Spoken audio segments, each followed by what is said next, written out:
Alrighty, those were all the stories that we needed to cover for today. So let's head over to our NFL training camp narratives to watch for that we wrote down at the start of training camp. Now that training camp is basically over and we're ready to start the season, let's see if our training camp narratives, our questions were answered, and if we could start buying some teams. We went over some of our narratives yesterday, so let's continue on today with what do we got here? Let's go with the NFC East. We already did the Cowboys, so we're only looking at the Washington football team, the Giants, and the Eagles, and then we'll get out of here for today. So let's see if our training camp narratives that we set for these teams, if they were answered, and if we can feel good about these teams. So here we go. All right, our training camp narratives for Washington was this: the quarterback competition, and can Fitzpatrick cut down on the turnovers? Ron Rivera, year 2, can the defense step it up and be the main force again this year? So the quarterback competition, it really wasn't even a quarterback competition. As soon as Ryan Fitzpatrick came in, he was basically kind of crowned the starter just because all the wide receivers were loving what he was doing and he was moving the ball offensively. So Ryan Fitzpatrick was getting it done. All right, and then the other narrative that we wanted to watch for: can Fitzpatrick cut down on the turnovers? He's a gunslinger, folks, but he does need to rein in the interceptions. He cannot be throwing so many, being so careless and loose with the ball. So let's go into his game logs in preseason. I don't think he threw any interceptions. Preseason game number 1, he played 5 of 8 for 58 yards, no touchdown, no picks. Preseason game number 2 against the Bengals, did he play?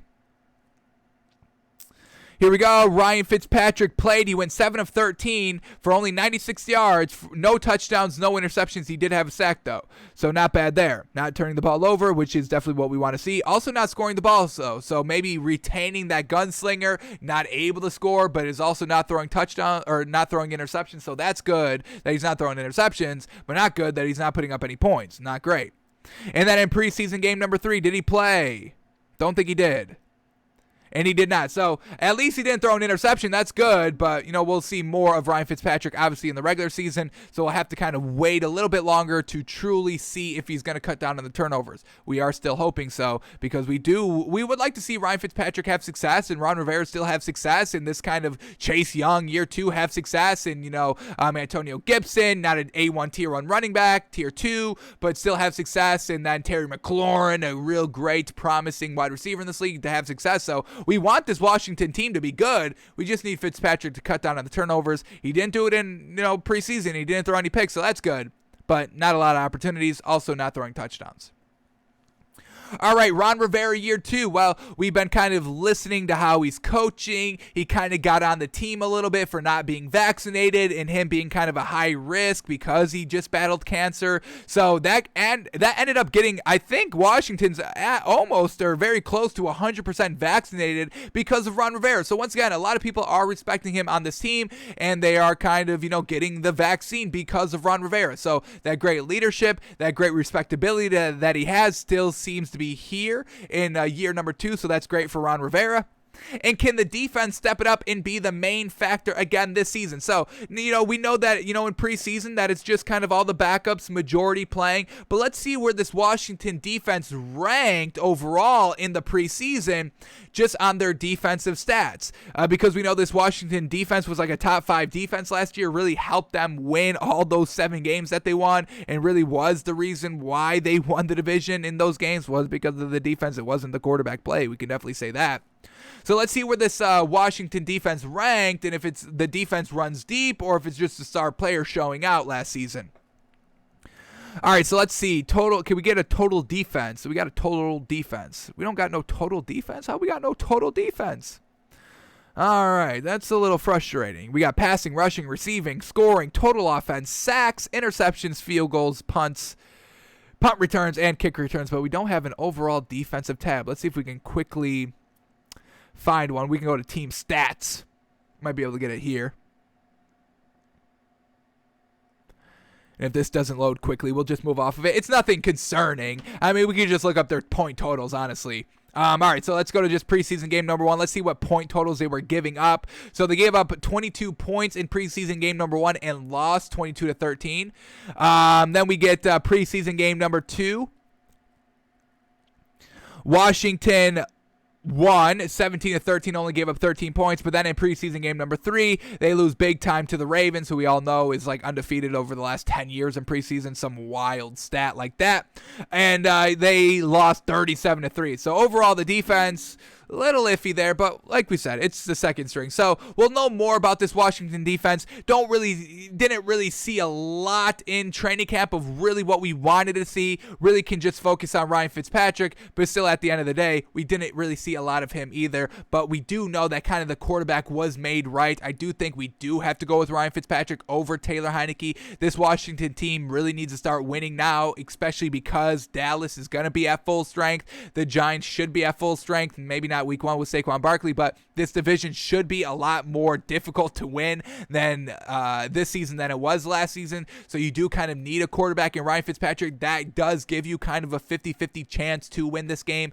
at the quarterback position. A nice veteran to kind of get these young guys. I mean, they're young all over the field offensively and defensively. So we do think the right decision was made here with Ryan Fitzpatrick, and that is our main takeaway for Washington.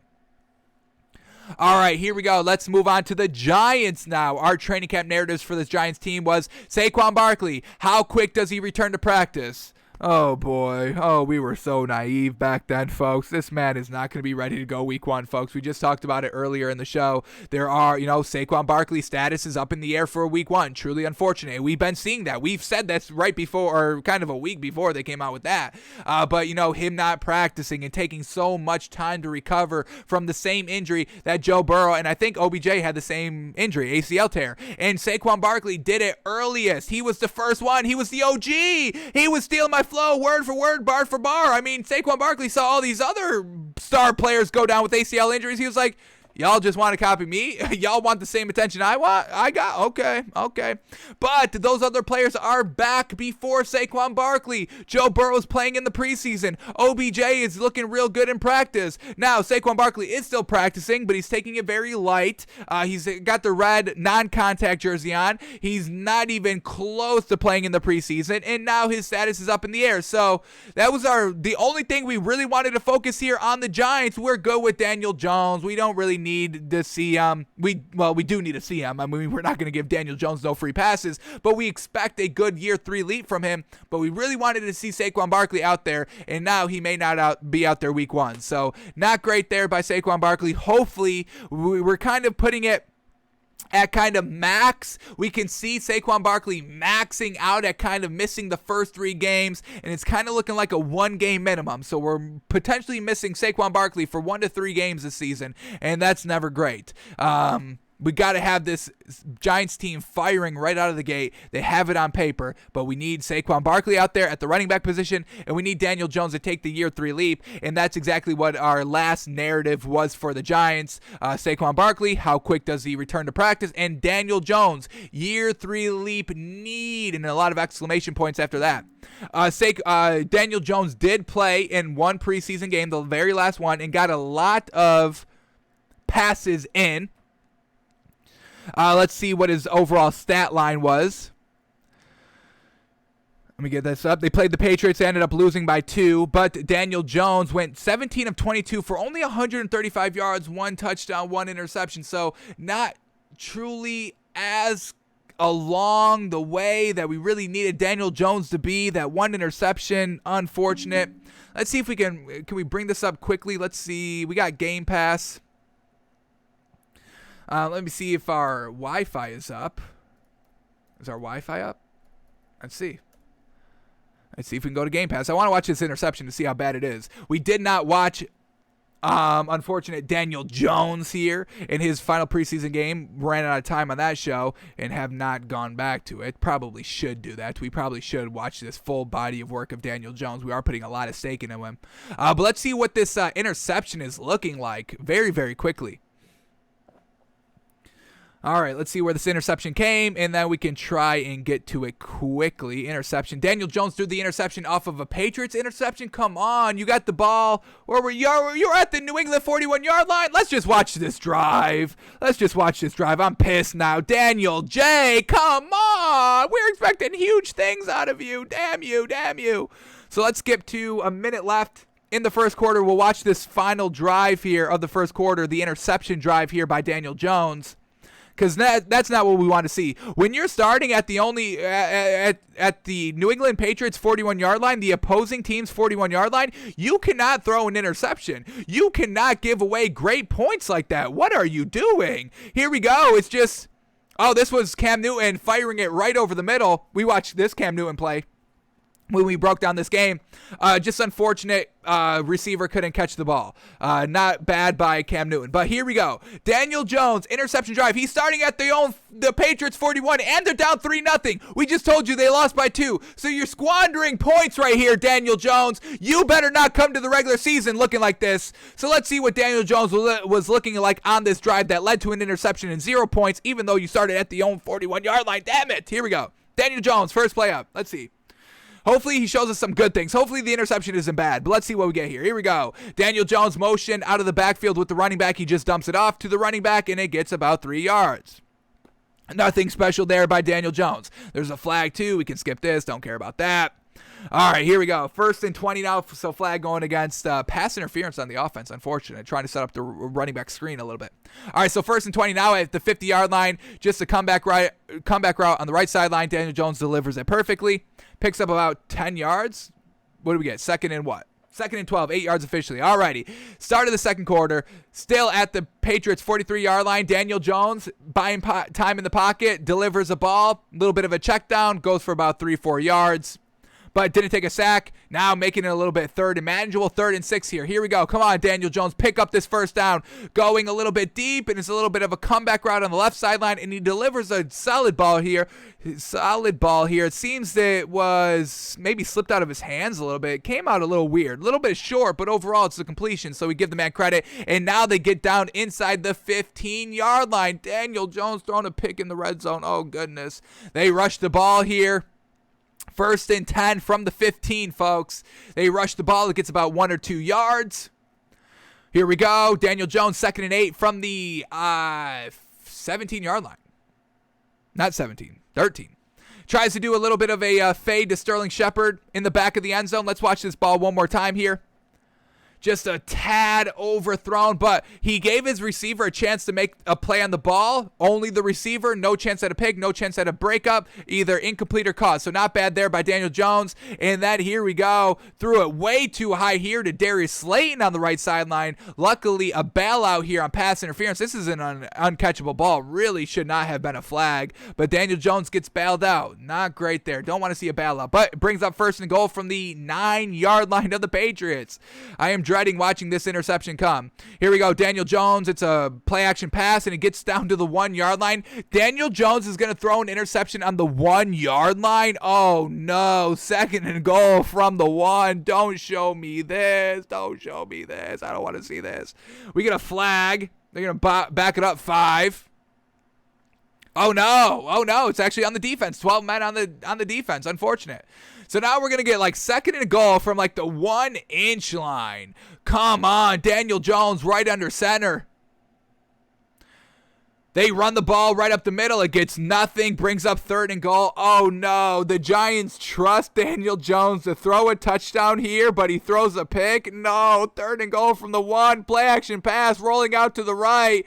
And then he just throws it way behind the receiver. Oh, no. Pick. Interception. This is truly not what we want to see out of Daniel Jones. Under pressure. Rolling out to his right. And it's just way behind. This is a real bad accurate pass right here. The accuracy is absolutely atrocious on this ball. He's open too. Tough to be open on this one, but man, oh man. That would have been a tough throw to make, to fit it in there accurately, because you had the defender right above him, right in front of him. Damn, right here. It'd be hard to squeeze it in. You could have been a little bit more accurate, though. But, man, oh, man, Daniel Jones, they trusted you. 3rd and goal. They didn't rush it. They threw it. So, Daniel Jones, year 3 leap is needed. That was our only look in preseason for the man. Ugh. So, unfortunate there. Damn it, Daniel Jones. We're big believers into him this year, and that was not great. So that's the Giants. All right, now let's talk about the Eagles. Our training camp narratives going into the Eagles this season was Jalen Hurts full year 1. How is he going to look? Well, we didn't really see Jalen Hurts too much in preseason. I don't even think he played at all, honestly. What was he? Did he? I think he couldn't play preseason game number 2 because of potential some illness. I don't think it was COVID related. Doesn't play preseason game number 1 either against the Steelers.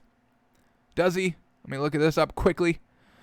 He did. He went 3 of 7 from 54 yards, no touchdown, no interceptions, and then he didn't play in preseason game number 3. So we haven't seen Jalen Hurts. We do know he is a starter, which is, we weren't even thinking he wouldn't be, but, Nick Sirianni wanted the quarterback competition to go till today. So Jalen Hurts full year number 1, we don't really know. We'll know more. We didn't really see him too much in training camp, but we're still believers in him. Nick Sirianni, first year, big pressure to fill Doug Peterson's shoes, and everything that we've been hearing from Nick Sirianni of, the rock, paper, scissors, of that's how we decided who's got competitive spirit in the draft process, and then waiting until the very last day. He waited. Get this, folks. We knew, but we didn't know who the starting quarterback was, the Eagles, until after the Saints, the Jaguars, the Patriots. Who else are we missing? The Broncos. I mean, those were quarterback competitions. There was no quarterback competition here, but yet Nick Sirianni was the last to name Jalen Hurts a starter. We didn't love that. And then he brought in Gardner Minshew. It's like, what are we doing here? You've got Jalen Hurts. Why you're banging so much on a backup? You've got Joe Flacco, so you're bringing in all these other good quarterbacks here. So do you not believe in Jalen Hurts? What's going on there? So we didn't really love that either, but we'll see. So far, Nick Sirianni. And I don't think, did they win any preseason games? They lost against the Steelers, preseason game number 1. Preseason game number 2, they lost against the Patriots 35-0, and then they tie against the Jets in the last preseason game. So, on a Hail Mary. So, not great there by Nick Sirianni of getting to be able to coach up a win in preseason. That's not great either. So big pressure on Nick Sirianni to fill Doug Peterson. Doug Peterson won a Super Bowl his first 3 seasons with the Eagles. The time is ticking, folks. All right, we said they had a 7-9 bar. Devontae Smith, A1, Tier 1, Year 1. We're hoping for it. Didn't see a lot of him in preseason and training camp, but what we did, we saw a lot of great video and footage of him in practice, working, getting great separation, catching the ball. He's able to catch the ball, not like Jamar Chase. So Devontae Smith is seeming to look like the best wide receiver here in this year's draft. And then does Zach Ertz get traded? He doesn't. That was kind of a narrative and a storyline going into training camp. He said he didn't really want to be there, but he makes the final roster. He's still on the team, and the Eagles cut another tight end. I think I didn't talk about it, but I saved the tweet here. They cut another tight end today, but they kept Zach Ertz. So it's seeming like Zach Ertz is going to be the man here. So here we go. Eagles cut tight end Richard Rodgers, who had history with the Packers and Aaron Rodgers. So, he's had history in this league, but they feel so confident that Zach Ertz is going to stay and not want to, force a trade and demand a trade and will be on the team, that they're cutting other tight ends that they had in training camp. So Zach Ertz didn't get traded on the final roster, and, seeming to be down with the Eagles this year, which is great to have, Jalen Hurts with a good safety blanket and a great tight end in Zach Ertz. So, not bad there. All right, those were all the narratives that we had for the NFC East, folks. Washington, still a little bit up in the air. Giants, nothing. Everything that we've been seeing about the Giants in this training camp has just left a bad taste in our mouth. Then the Eagles, we're believing in Jalen Hurts, just Nick Sirianni leaving a bad taste in our mouth as well. So, we'll see how these teams do this year.